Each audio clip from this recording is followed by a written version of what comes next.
Hello, and thank you for joining me in Annie Stories. In today's video, I'll be reading a tale called Brother and Sister from the Red Fairy book by Andrew Lang. Have a listen with me to see the strong bond between two siblings. So without further ado, let us begin. Brother and Sister.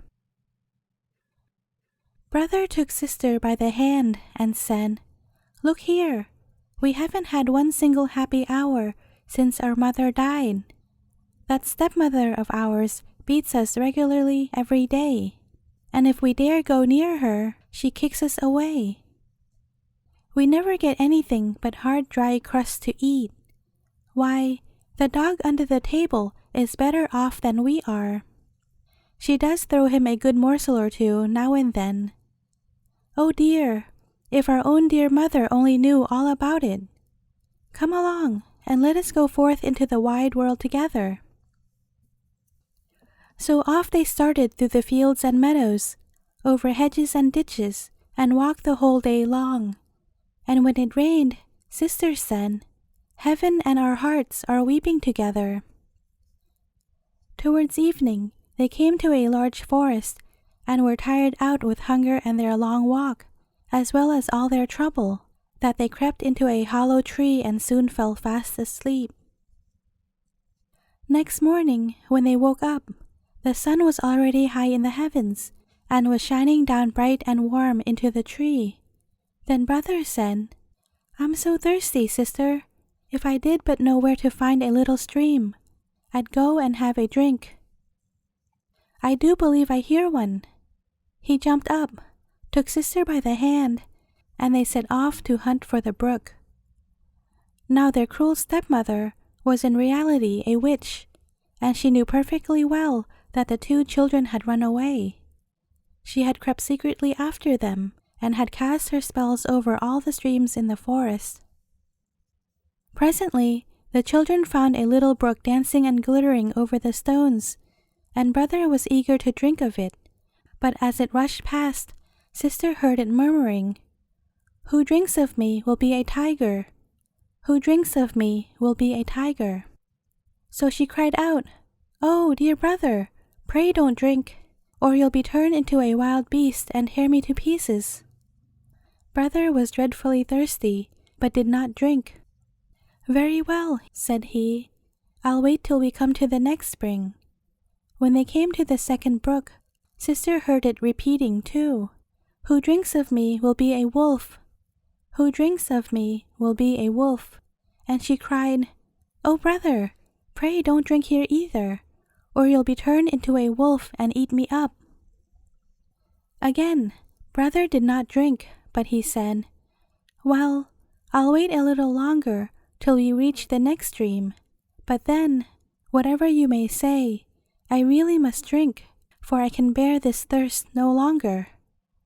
And when they got to the third brook, Sister heard it say as it rushed past, "Who drinks of me will be a roe.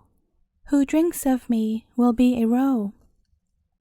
And she begged, "Ah, brother, don't drink yet, or you'll become a roe and run away from me." But her brother was already kneeling by the brook and bending over it to drink, and sure enough, no sooner had his lips touched the water than he fell on the grass, transformed into a little roebuck.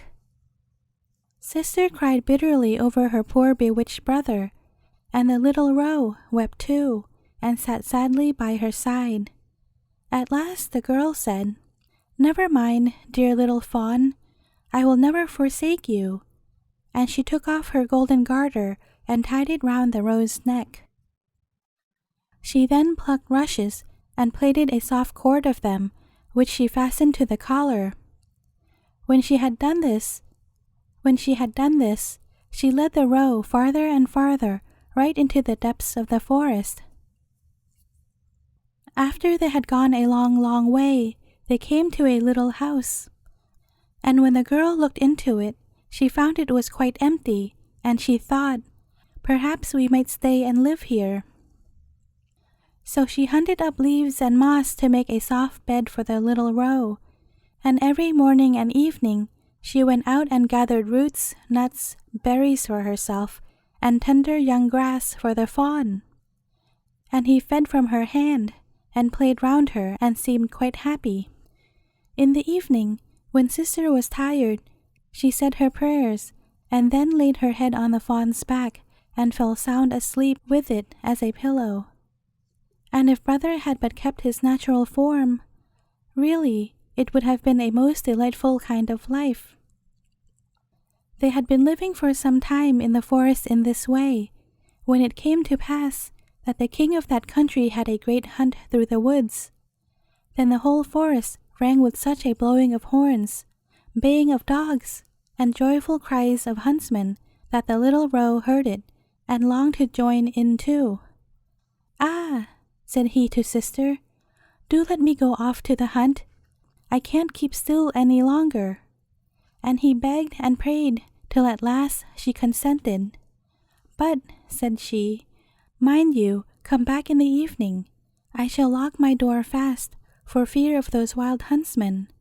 So to make sure of my knowing you, knock at the door, and say, 'My sister dear, open, I'm here.' If you don't speak, I shan't open the door." So off sprang the little roe, and he felt quite well and happy in the free open air. The king and his huntsmen soon saw the beautiful creature and started in pursuit, but they could not come up with it, and whenever they thought they were sure to catch it, it bounded off to one side into the bushes and disappeared. When night came on, it ran home, and knocking at the door of the little house, cried, "My dear sister, open, I'm here." The door opened, and he ran in, and rested all night on his soft mossy bed. Next morning the hunt began again, and as soon as the little roe heard the horns and the ho-ho of the huntsman, he could not rest another moment, and said, "Sister, open the door, I must get out." So sister opened the door and said, "Now mind and get back by nightfall, and say your little rhyme." As soon as the king and his huntsmen saw the roe with the golden collar, they all rode off after it, but it was far too quick and nimble for them. This went on all day, but as evening came on, the huntsmen had gradually encircled the roe, and one of them wounded it slightly in the foot, so that it limped and ran off slowly. Then the huntsman stole after it as far as the little house, and heard it call out, "My sister dear, open, I'm here."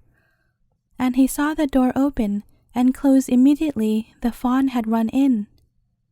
The huntsman remembered all this carefully, and went off straight to the king, and told him all he had seen and heard. "Tomorrow we will hunt again," said the king. Poor sister was terribly frightened when she saw how her little fawn had been wounded. She washed off the blood, bound up the injured foot with herbs, and said, "Now, dear, go and lie down and rest, so that your wound may heal." The wound was really so slight that it was quite well next day, and the little roe did not feel it at all. No sooner did it hear the sounds of hunting in the forest than it cried, "I can't stand this, I must be there too. I'll take care they shan't catch me." Sister began to cry and said, "They are certain to kill you, and then I shall be left all alone in the forest and forsaken by everyone. I can't and won't let you out." "Then I shall die of grief," replied the roe, "for when I hear that horn, I feel as if I must jump right out of my skin." So at last, when sister found there was nothing else to be done, she opened the door with a heavy heart, and the roe darted forth, full of glee and health, into the forest. As soon as the king saw the roe, he said to his huntsman, "Now then, give chase to it all day till evening, but mind and be careful not to hurt it." When the sun had set, the king said to the huntsman, "Now come and show me the little house in the wood." And when he got to the house, he knocked at the door and said, "My sister dear, open, I'm here." Then the door opened, and the king walked in, and there stood the loveliest maiden he had ever seen. The girl was much startled when instead of the little roe she expected, she saw a man with a gold crown on his head walk in. But the king looked kindly at her, held out his hand, and said, "Will you come with me to my castle and be my dear wife?" "Oh, yes," replied the maiden, "but you must let my roe come too. I could not possibly forsake it." "It shall stay with you as long as you live, and shall want for nothing," the king promised. In the meantime, the roe came bounding in, and sister tied the rush cord once more to its collar, took the end in her hand, and so they left the little house in the forest together. The king lifted the lonely maiden onto his horse and led her to his castle, where the wedding was celebrated with the greatest splendor. The roe was petted and caressed and ran about at will in the palace gardens. Now all this time the wicked stepmother, who had been the cause of these poor children's misfortunes and trying adventures, was feeling fully persuaded that sister had been torn to pieces by wild beasts and brother shot to death in the shape of a roe. When she heard how happy and prosperous they were, her heart was filled with envy and hatred, and she could think of nothing but how to bring some fresh misfortune on them. Her own daughter, who was as hideous as night, had only one eye, reproached her by saying, "It is I who ought to have had this good luck and been queen." "Be quiet, will you?" said the old woman. "When the time comes, I shall be at hand." Now after some time, it happened one day, when the king was out hunting, that the queen gave birth to a beautiful little boy. The old witch thought here was a good chance for her. So she took the form of a lady-in-waiting, and hurrying into the room where the queen lay in her bed, called out, "The bath is quite ready. It will help to make you strong again. Come, let us be quick, for fear the water should get cold." Her daughter was at hand too, and between them they carried the queen, who was still very weak, into the bathroom and laid her in the bath. Then they locked the door and ran away. They took care beforehand to make a blazing hot fire under the bath, so that the lovely young queen might be suffocated. As soon as they were sure this was the case, the old witch tied a cap on her daughter's head and laid her in the queen's bed.